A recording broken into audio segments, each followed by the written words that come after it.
Hello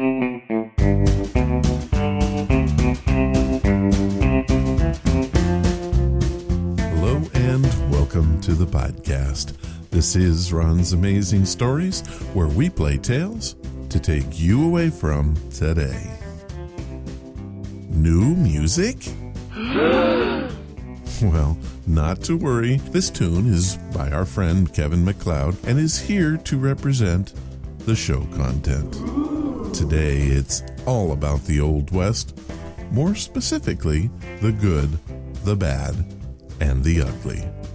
The good will be an excellent episode of Gunsmoke. The bad and the ugly, well, let's just address that one right now.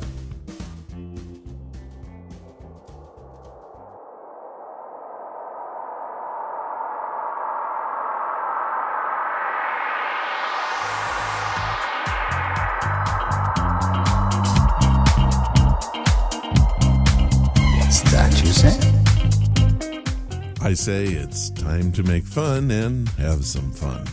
Normally I would tell you about a new show and say how good it was, or even how amazing. But today, I'm going to represent the other side of old-time radio. While looking for material for this episode, I came across Tennessee Jed. Tennessee Jed broadcast in the late 1940s. It aired Monday through Friday in 15-minute episodes and was considered a Western soap opera. It was sponsored for its entire run by Tip Top Bred, which is still around today. It is Australia's favorite bread for over 50 years. Good on ya, yum. The role of Tennessee Jed Sloan was played by Johnny Thomas, and Sloan's co-star was his faithful horse, Smokey. You're in for a treat if you remember one thing. Don't take any of this seriously, and be sure to laugh at everything. To say that I was amused is like eating my tip-top bread right out of the package with yummy butter. Please enjoy this episode of Tennessee Jed. It is called Tennessee Stops a Wagon and first aired Christmas Day of 1945. Here's the kicker: it doesn't even have a Christmas theme. There he goes, Tennessee! Get him! Got him! Dead center!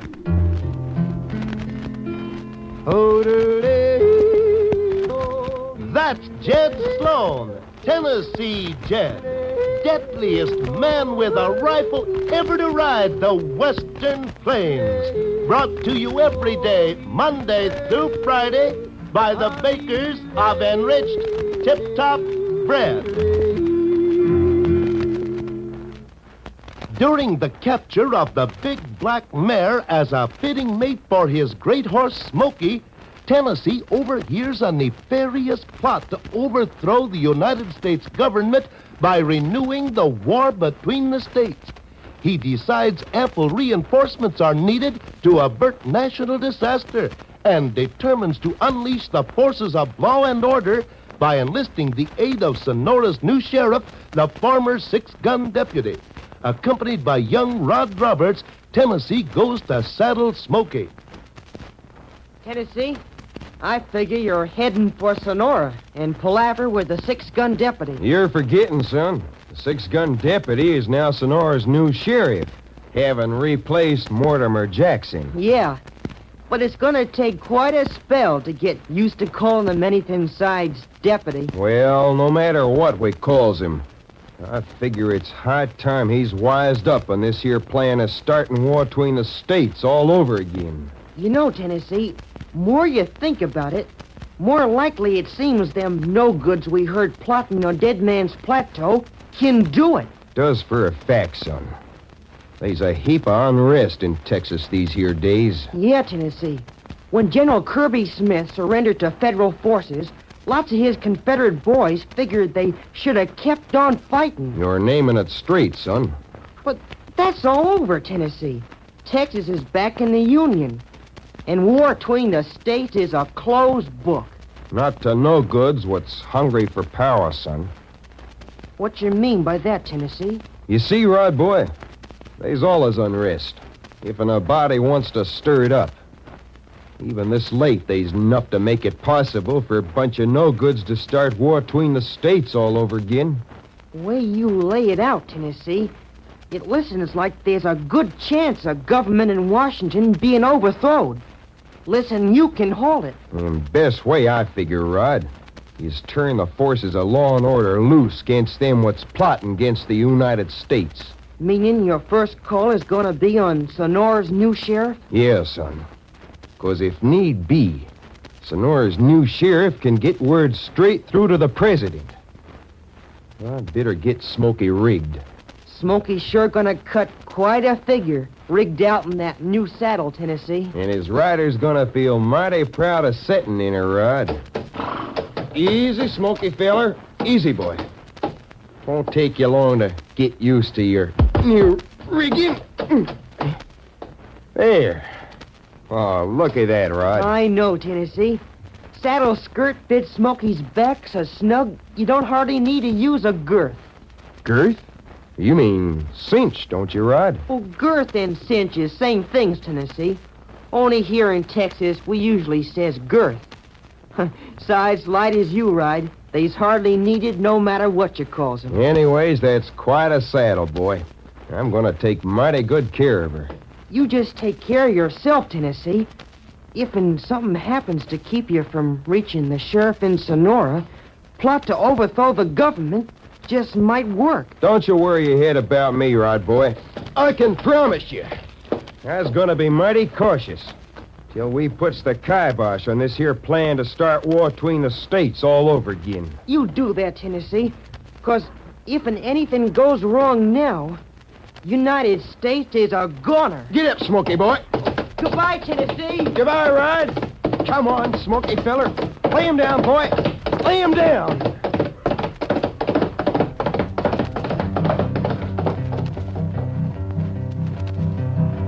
We're heading for Sonora to buck against the fates, because it's up to us to save these United States. Yes, indeed, the United States is in grave peril, and such a disaster as a revival of the war between the states must be avoided at any cost. We'll pick up Tennessee's trail again in just 1 minute. You know how your mouth starts a-watering when you spy a sweet, juicy apple pie in the oven? Well, the stars on a bread wrapper are a sign of something better in bread. I mean enriched tip-top. For tip-top is baked by a special method that's like the way our grandmothers made bread, to bring you the smoothest, sweetest kind of eating you've ever known. Try it in a sandwich or toast, or eat a slice just plain with butter. That wheaty sweet tip-top bread is more delicious in every way. It's smoother, too, remember. So fine-grained, you can spread a slice in just about one motion and toast it to a beautiful all-over golden brown on both sides. Get vitamin-enriched tip-top bread in the red star end wrapper today.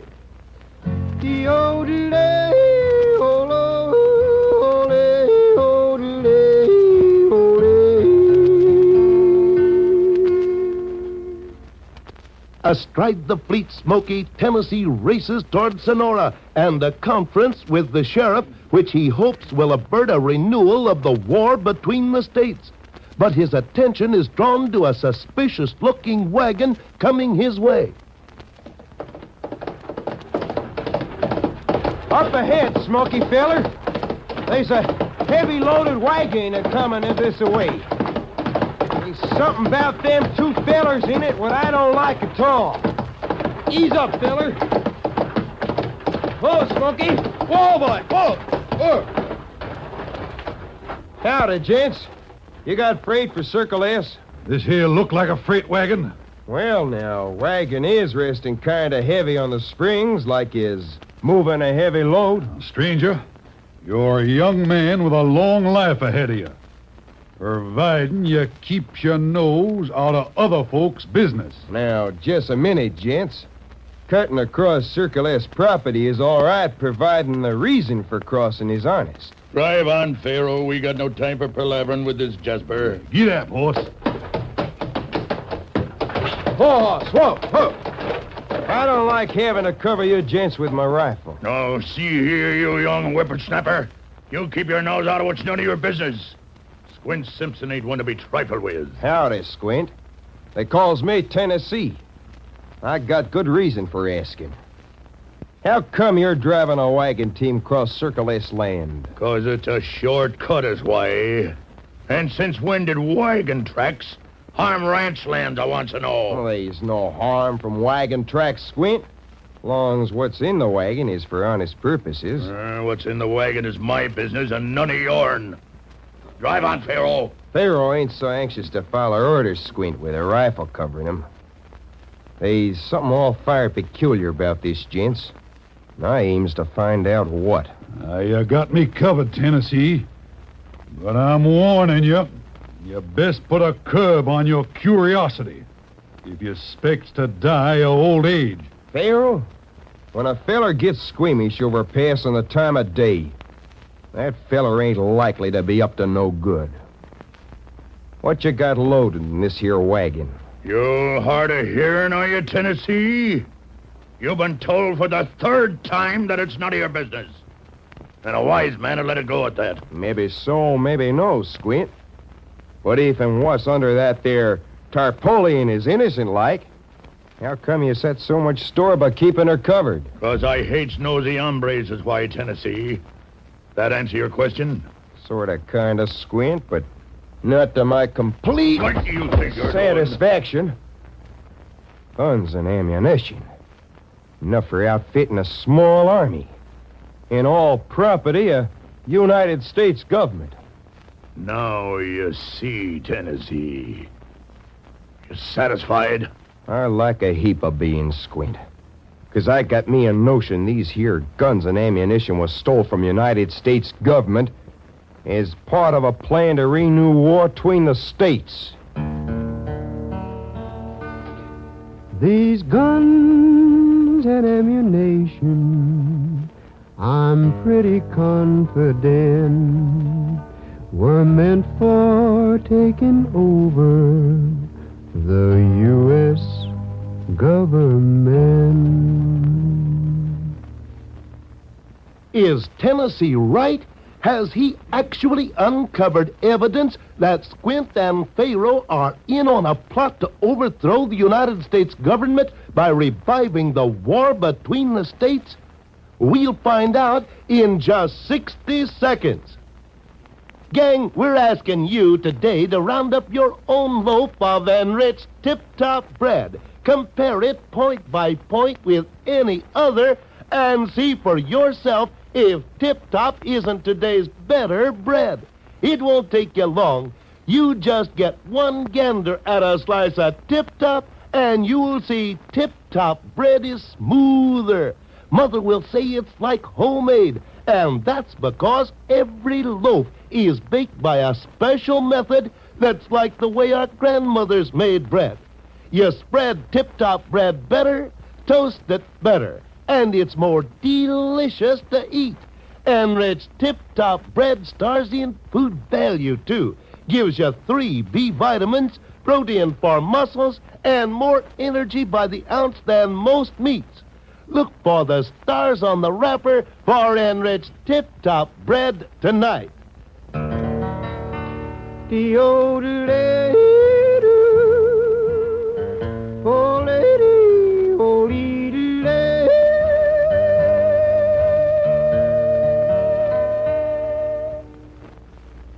Let's see if by discovering the guns and ammunition, Tennessee has nipped in the bud the plot to overthrow the United States government. You heard me, Squint. And you too, Pharaoh. This here guns and ammunition has been stole from the government. What are you doing with them? That's our business, Tennessee. And none of yourn. If and these stole guns and ammunition is part of the plan for starting war between the states all over again, gents, I'm making it my business. Now, just where'd you get such a ridiculous notion, Tennessee? Is it a ridiculous notion, Pharaoh? Dalton and Dude Oliver never figured so. Dalton and Dude Oliver, you said? Yeah, Squint. The way them two's talking top a dead man's plateau. I figure they's head men in this here plot. Get him, Pharaoh!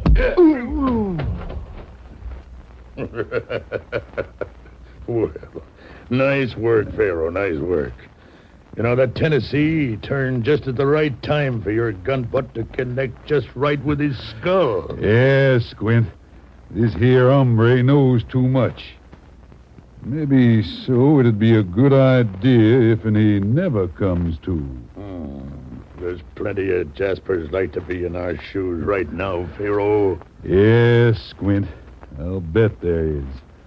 'Cause the easiest way to kill a man like Tennessee is when he's asleep or like he is now, unconscious.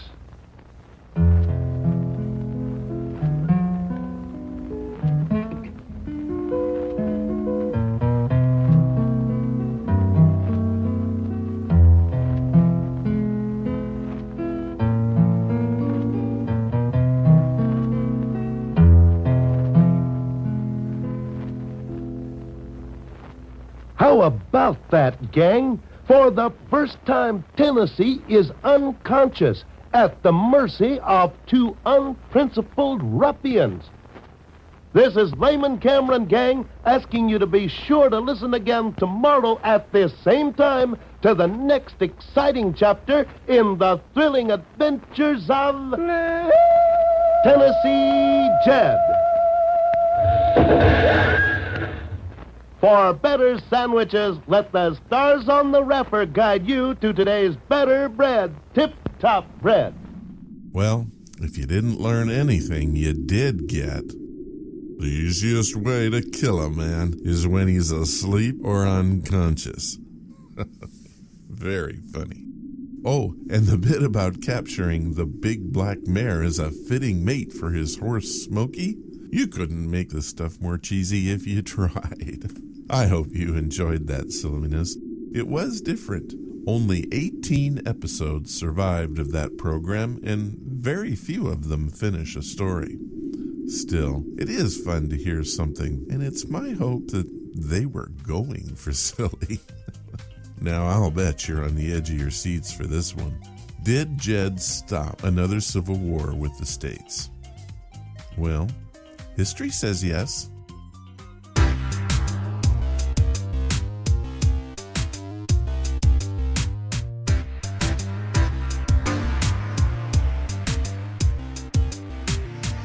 In the tradition of all Western movies and stories, you have to face the bad before the good can triumph. We just heard a funny but truly bad story. What do you say we fix that now with an excellent tale from Gunsmoke? Yeah! Well, okay then. When Gunsmoke first went to television, they took the best of the best radio shows and adapted them to a TV script. One of the first to go was a story about the Kansas Jayhawkers. They were bands of men that were willing to fight, kill, and rob for a variety of motives right after the Civil War. These men caused more trouble than good and often led to full-out skirmishes. Today, the term has softened a bit, and it now refers to someone born, bred, and raised in Kansas. Our OTR story comes from a time when the Jayhawkers were not so nice, and Marshall Dillon is forced to choose between fighting them or helping a cattle herd from Texas make its way to Dodge City. It is called The Jayhawkers and first aired on the CBS radio network, April 4th, 1953. Around Dodge City and in the territory on West, there's just one way to handle the killers and the spoilers, and that's with a U.S. Marshal and the smell of Gunsmoke.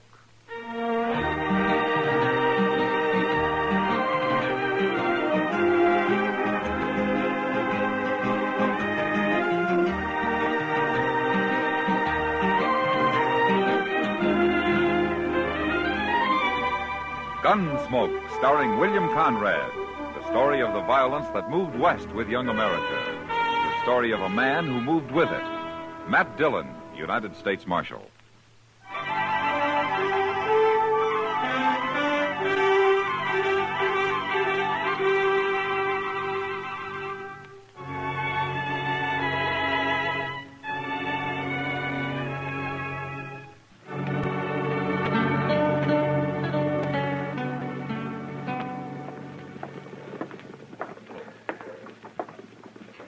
Mind if I sit here and watch the plaza with you, Mr. Dillon?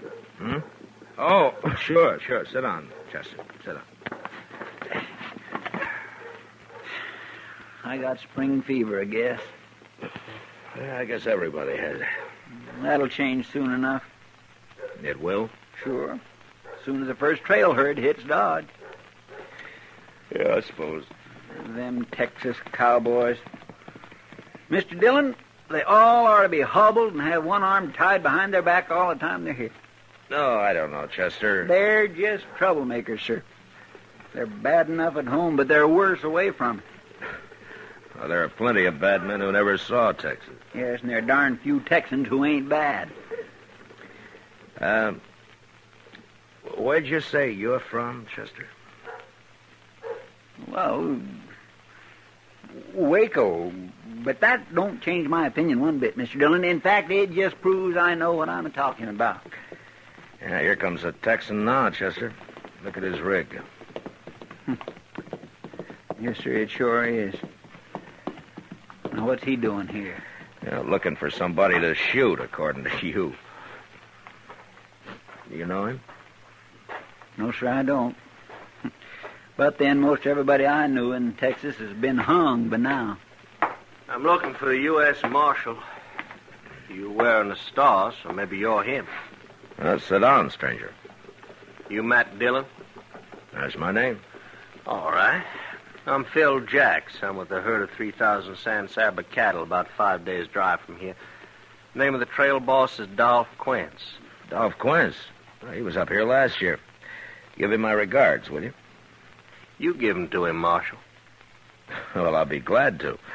He'll be here in about 5 days, you say? He will if we don't run into any more trouble. Said for you to ride back with me, Marshal. No? What did he say, why? Well, didn't say nothing except for me to ride into Dodge and find you. Well, can you tell me what this is all about? It's about Kansas, Marshal. Kansas? We don't like it. Well, for heaven's sake, if you don't like it, why don't you stay in Texas instead of coming up here raising all kinds of trouble, getting people's backs up, drinking, shooting, carrying I haven't on? even said hello to you, mister. Oh, I know it, and let's leave it that way. Chester, what's got into you anyway? It's been mighty peaceful around here lately, sir. Now the first Texas herd ain't even over the horizon, and already there's trouble. Why don't you people drive your old mossy horned steers to California anyway? Why'd you leave Texas, mister? What? I know a Texan when I see one. You all riled up because you don't like Kansas anybody else does. Yes, and I don't like Texas neither. Texas is sure rough on women and dogs, ain't it? My gracious, I ain't heard that since I was a boy. All right, you got me pegged. I'll shut up. Oh, now we're getting someplace. You ready to go, Marshal? Well, Dolph Quince is a good man. He wouldn't have sent you here without a reason. Yeah, but Mr. Dillon, you Chester, can't go fixing... suppose you take Jacks over to the Dodge House for a good feed, huh? Looks like he could use it. I'll get ready and I'll meet you there in about an hour, huh? Yes, sir, but what about me? Well, like you say, there won't be any trouble till the Texans arrive. I'd like for you to stay here anyway. Yes, sir, Mr. Dillon. Come on, Jacks. It's just down the street. Oh, don't shoot him, Chester. I'll never find that herd alone. I ain't to buy him a drink first, Marshal, and just temper him down a little. Now, say, that's not a bad idea at all. Take your pick, Mr. Jacks. We have a goodly number of very choice saloons here in Dodge.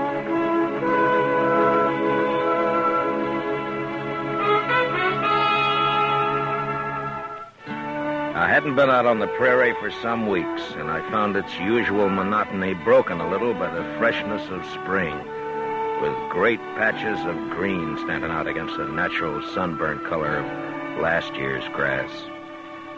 We rode over about 30 miles of it before dark, and Jax figured we'd find the San Saba herd by evening the next day. And sure enough, an hour or two after we'd crossed the Cimarron next afternoon, we spotted the herd's dust ahead of us.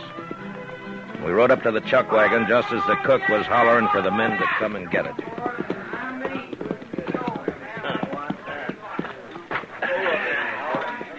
Just drop your saddle anywheres, Marshal. I'll turn your horse in with a remuda. Yeah, all right, thanks, Jack. Now, Quince will be over there by the fire somewhere. Yeah, I'll find him. All right, Marshal, come on. Come on. What's he doing? I don't know. I can't understand it. Who is it?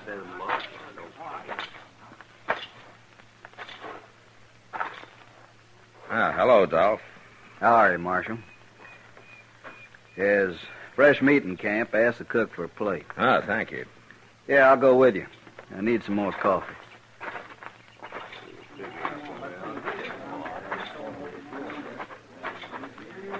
You like buffalo veal? One of the boys roped and shot a calf this morning. Sure, I like it fine. Guess it was buffalo that scared our horses last night. Old remuda broke loose. Hey, cook, give this man a plate of meat. Sure thing, Doc. Yeah, it looks mighty good. You know, Jackson and I haven't eaten since morning. Give me some coffee, will you? Yep. Thanks, cook.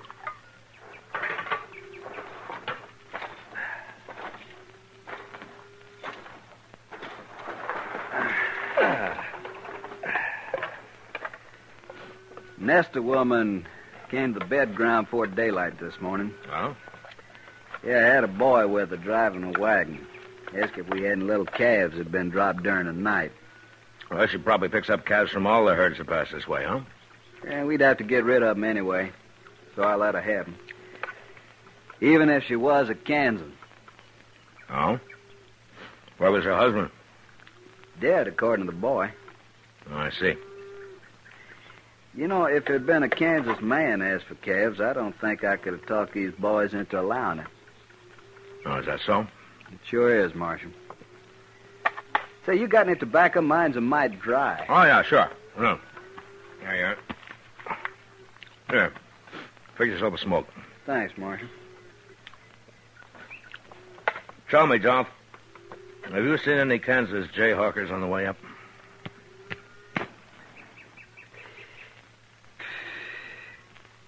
How do you know, Marshal? Well, just a guess.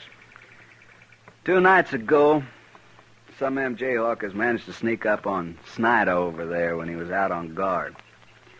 They stripped him and flogged him and then stampeded the cattle. We had our hands full for the next few hours, or we might have caught up with them. I see. Any trouble since? Not yet. Dolph, the ordinary Kansan hates Jayhawkers as much as you do. They're nothing but shifty, murderous criminals. They got started on the Missouri border during the war, and they got the taste of blood in their mouths, and, well, now it's like they got no place to go. We can show them a place. Well, they're bandits, that's all. You got bandits in Texas. That doesn't make every Texan one, does it? It's kind of hard to make the men see that, Marshal. Yeah, I know. I'll join you, if you don't mind. Sit down, Jack. Yeah. I've been complaining to the Marshal about our welcome here. I hear the trail drivers buying off Jayhawkers, $2 or $3 a head. Let's see, 3,000 head, that cost us... I ain't paying nobody nothing. Well, they ain't asked us yet, but I'll kill the first one I see anyway. Maybe they won't bother you again, huh? Marshal, every dollar I got's in these cattle and all the money my relatives and friends could raise, too. We've come a long way from the San Saba, and we're almost to Dodge. I'd hate to lose now. Well, Dolph, I don't know quite what I can do. Raise a posse? No, not for this sort of work. There'll be herds coming up from now into September. What about the Army? Well, they're out chasing Indians, as usual. Well, figured that. Had to ask anyways. One reason I wanted you to come down here was to ride with us a few days, get to know the boys a little. They're in a bad temper, and When they hit Dodge, they're going to be looking for Kansas scalps. All right, William. I figured you would. You see, Marshal, the way we look at it, the good citizens of Dodge are out to fleece us anyway, and on top of that, they hire gunfighters to shoot us as soon as we kick up our heels a little. All in all, it makes for bad feeling. Well, there's some misunderstanding on both sides, I guess. Yeah, you and I know that. But they don't. Oh, say, Dolph, I nearly forgot. What? A stranger rode up the Remuda over there and asked for a job. I told him to eat first. Must be crazy. Where is he? I'll go get it. Dolph, I'd like to stand guard tonight, huh? No need for that. Well, if I'm riding with you, I'll do my share of the work. All right. You go out with the second watch. The Wrangler will give you a night horse. Thanks.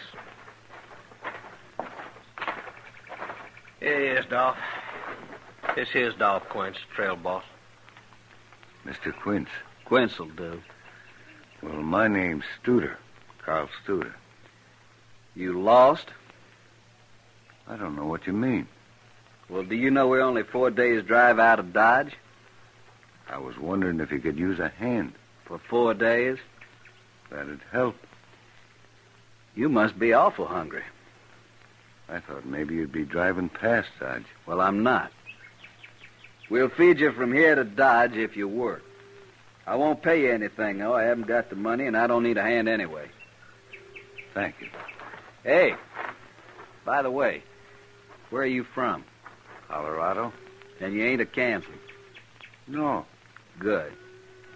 Maybe the boys won't tear you apart. You'll be on the third watch tonight, Studer. All right. There's the sort of man spends his whole miserable life just looking for salt pork and sundown. Yeah. If that's all he's looking for. What do you mean? Oh, it's just an old habit of mine, Dolph. I wouldn't still be alive if I trusted everybody on first sight. You don't trust this fella? No, he's probably all right. But still, I'd keep him in camp, unless it's daylight. How come? I wouldn't put him on night guard, Dolph. All right. Marshal, I always thought I led a hard life. Till now, I think you beat me.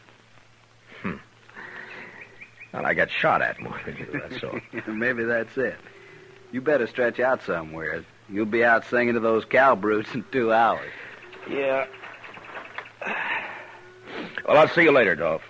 Breakfast at 4. You'll find it don't take long to stay all night at this ranch.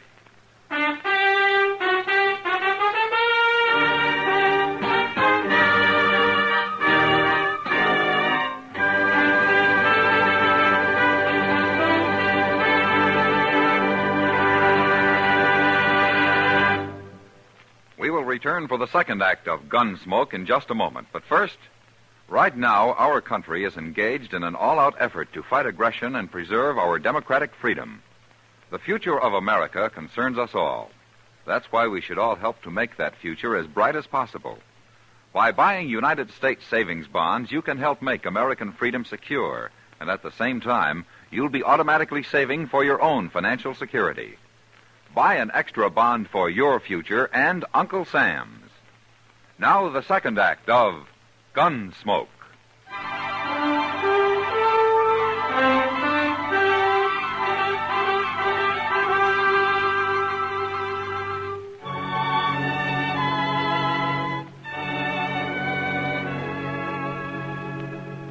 I didn't have much chance that night to get to know the boys. On guard, 2 of us rode around the herd in opposite directions, singing or humming a little to let the cattle know where we were. And after 2 hours, we were relieved by the third watch. But at breakfast the next morning, the men treated me a little less like a gunfighter hired to shoot them when they got to Dodge. After the cattle had grazed for a few miles and we got them on the trail, I started to forget I was a lawman myself. Jackson and I were riding the swing of the herd when Dolph Quince loped up behind us. Hey, how's it feel to be a trail hand, Marshal? There's nothing to it. If I could sleep all winter like you do. When would you spend your money? I already offered to trade jobs with the marshal. Dolph, you know where I found him in Dodge. Hanging a horse thief, I hope. Yeah, not likely. Sitting idle in a chair, taking in the sun like an old man. Don't let it fool you, Jax. I've seen him move. Hey, you two crossed the Cimarron yesterday. What's it like? Oh, the water's gone down. You won't have any trouble. I was also thinking about the sand. It was sound where we was, Doc. Then we'll cross right there. You go up ahead and ride point, Jax. Lead us to it. Take that new fella Studer with you. I don't need him. I want him up front where I can see him. Okay. Hit him off. First crossing I tried last year had a quicksand bottom. It would bog a saddle blanket. Nah? Did you lose many cattle? 30 head. Couldn't even dig their tails out. Yeah. You know, Dolph, I sometimes wonder if it's worth it to you, driving cattle up here. Texas is bankrupt, Marshal. The war broke us. All we got is these wild, longhorn cattle. Yeah, I know. But maybe there'll be an easier way someday. We'd starve waiting for the railroad. I suppose so. Anyway, this San Saba herd of yours is the first to reach Dodge this year. The prices are high. You ought to profit $20 a head. I hope so. What's Dodge like now? Been a year since I was there. Well, it's double its size. They got a new restaurant, a place called Delmonico's. Got about 5 new saloons. Well. A new barber shop. With money in your pocket, Dodge could offer high-class entertainment. Almost anything you want. The boys will be glad to know. Hey, it's up ahead. Come on, hurry! Look, we got a blanket. He's starting to stampede. Yeah. Is that Jack's horse running loose? Yeah. There's Jack's lying on the ground. They shot him, Marshal. Yeah. The man with the blanket, that's Studer. I'm going after him, Dolph. You take care of Jack's. There go the cattle. Head off. Get him, Marshal. Get him alive. I'll get him.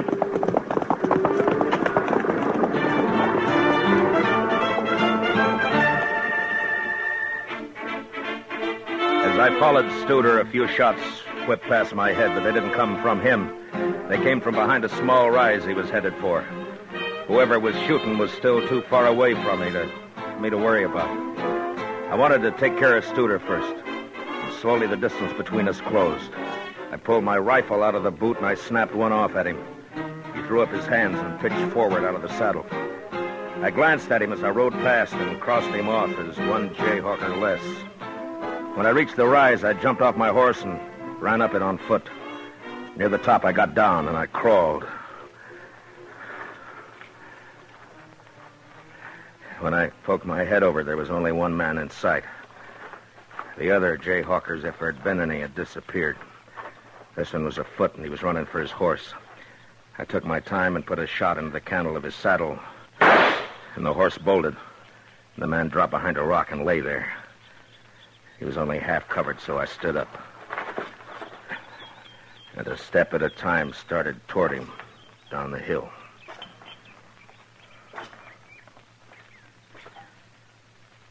That's far enough, mister. Go on back. You're in pistol range now.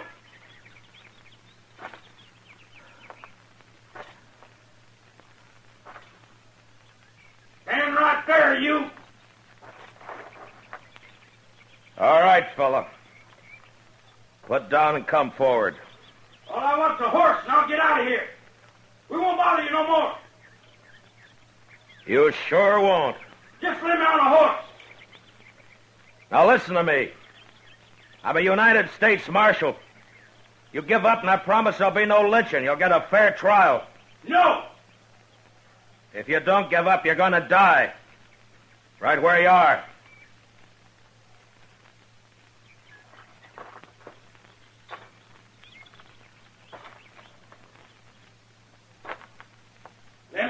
I'm warning you. I'm coming after you.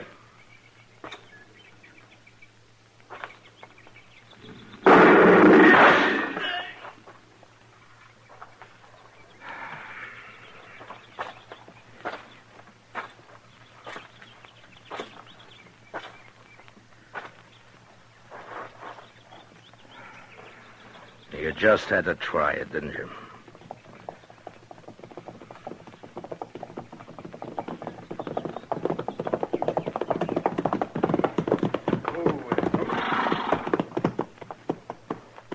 You leave a bloody trail, Marshal. Yeah. I brought Snyder with me. After the whipping they gave him the other night, I figured he deserved to be in on this. Guess I'm too late. Looks like the marshal's done taking care of everybody. Be glad you don't have to kill a man, son. I don't think I'd mind, Marshal. Yeah, I know. Tell me, Dolph, how's Jax? Dead. No. Studer shot him in the back of the head. He was a good man. The boys have got the lead cattle turned. We'll let them mill around for an hour and then graze them out.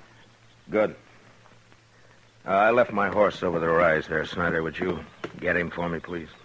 Yeah, sure. Come on. Looks like you walked right down onto this man. I tried to take him alive, like you asked. Guess I just wanted to hang him myself. Anyway, I'm glad he's dead. Yeah. Marshal, we'll be burying Jax out here.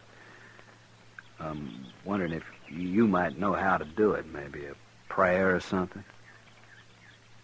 Well, I'm not...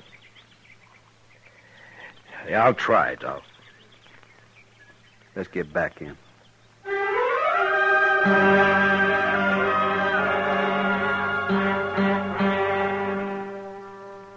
When we got back to where Jax had fallen, the cook had driven the chuck wagon up and was busy fixing coffee for the men, even though it was far from noon. The cattle were spread out and feeding now. And one by one, the men rode up, sober and quiet, with just a glance at Jax where he lay covered by his saddle blanket. A grave was soon dug, and with the end gate of the chuck wagon for a headstone, Phil Jax was placed in the ground and covered with prairie earth. Their hats in their hands, the Texas men watched in silence.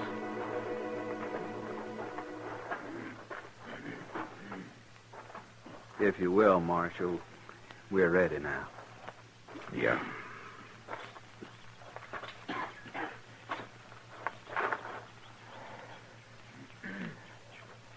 We brought nothing into this world, neither may we carry anything out of this world. The Lord giveth, and the Lord taketh away.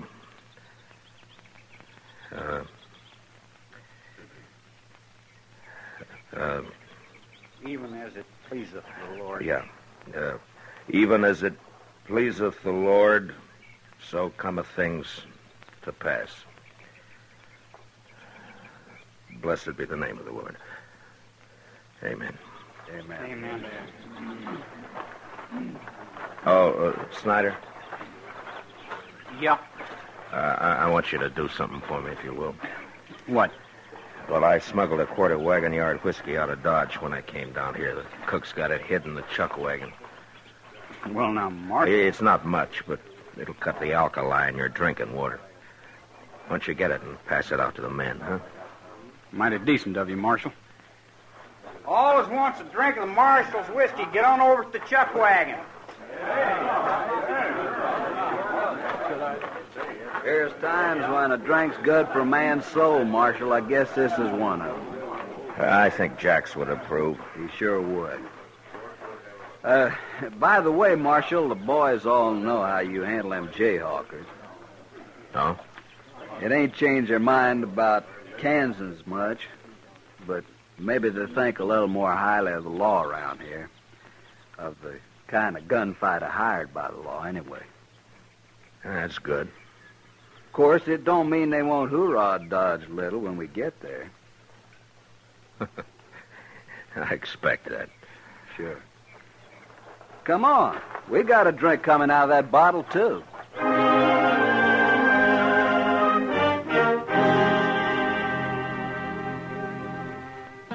3 days later, the San Saba herd reached Mulberry Creek, about 10 miles south of Dodge. Dolph Quince decided to hold it there till he got it sold. So I said goodbye to the men and rode on into Dodge ahead of them. We'd meet again.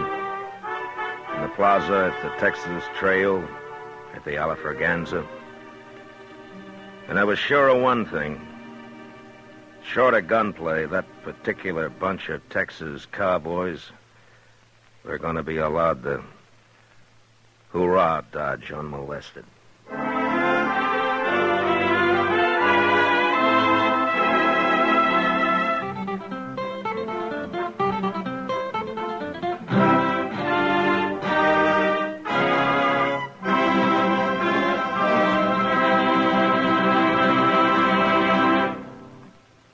Gunsmoke, under the direction of Norman MacDonald, stars William Conrad as Matt Dillon, U.S. Marshal. Tonight's story was specially written for Gunsmoke by John Meston, with music composed and conducted by Rex Corey. Featured in the cast were Lawrence Dobkin and Harry Bartell, with Sam Edwards, Jack Crucian, and Jim Nusser. Parley Bear is Chester. Gunsmoke is heard by our troops overseas through the facilities of the Armed Forces Radio Service. Join us again next week as Matt Dillon, U.S. Marshal, fights to bring law and order out of the wild violence of the West in Gunsmoke.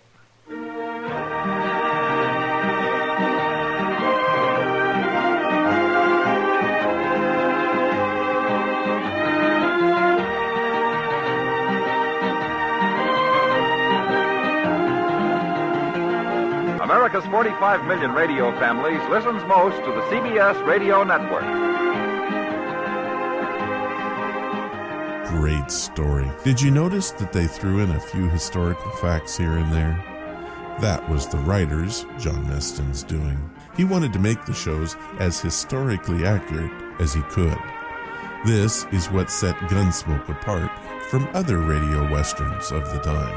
Also, this is why these programs play so very well today. Truly amazing. The television version was nearly identical to what you heard, with one major exception. Chester did not wait back in Dodge City. He was along for the entire ride. How about that? And now, the news.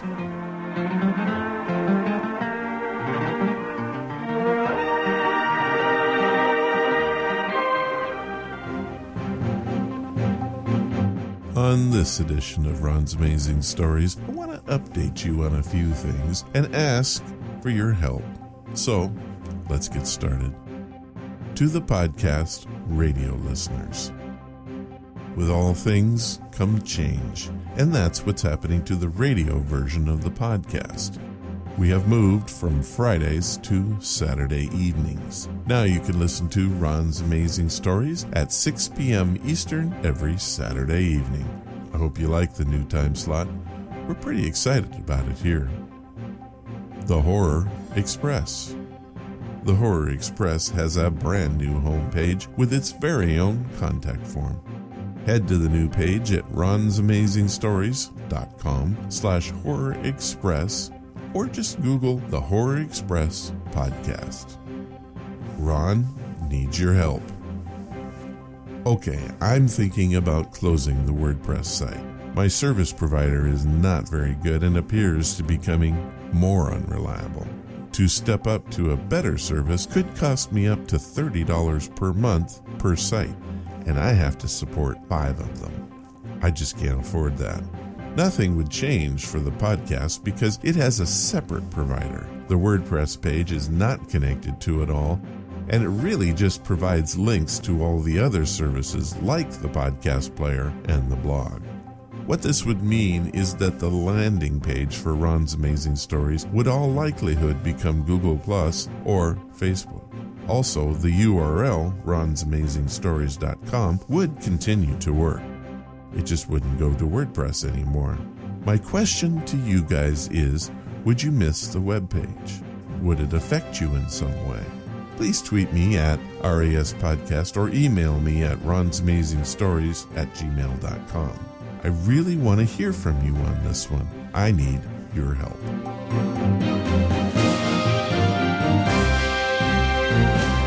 Halo, everybody, halo. Halo is the shampoo that glorifies your hair. So halo, everybody, halo. Use Halo shampoo if you want naturally bright and beautiful hair. Remember, even finer soaps and soap shampoos hide the natural luster of your hair with dulling soap film. But Halo contains no soap, therefore cannot leave dulling soap film. The first time you use Halo, your hair glistens in all its natural brilliance. The natural color and luster shine through like sunshine through a clean window pane. And remember, even in hardest water, Halo makes oceans of rich, fragrant lather.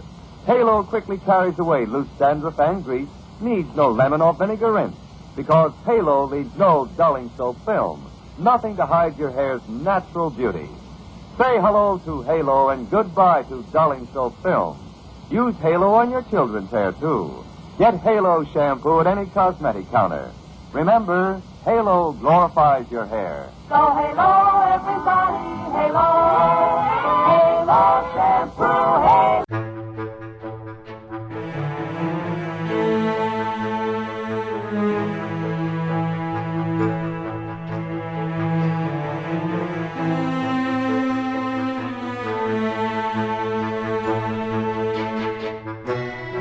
I hope that you enjoyed this episode of Ron's Amazing Stories. I also hope you'll take me seriously and send your feedback in about the website. Heck, even if you don't care, that would help me a lot to make this difficult decision. If you want to keep up with what's happening on Ron's Amazing Stories, please follow us on Twitter, Facebook, or sign up for the weekly newsletter. All the links you'll need and access to the blog can be found at ronsamazingstories.com. Thank you for listening, and I hope you come again to find out what are Ron's Amazing Stories.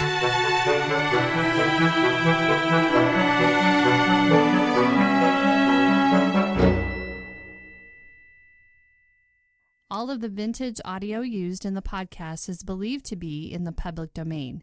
Ron's Amazing Stories does not own the rights to any of the old-time radio used here. If you hold the rights to any of the shows played, please contact us immediately at ronsamazingstories.com.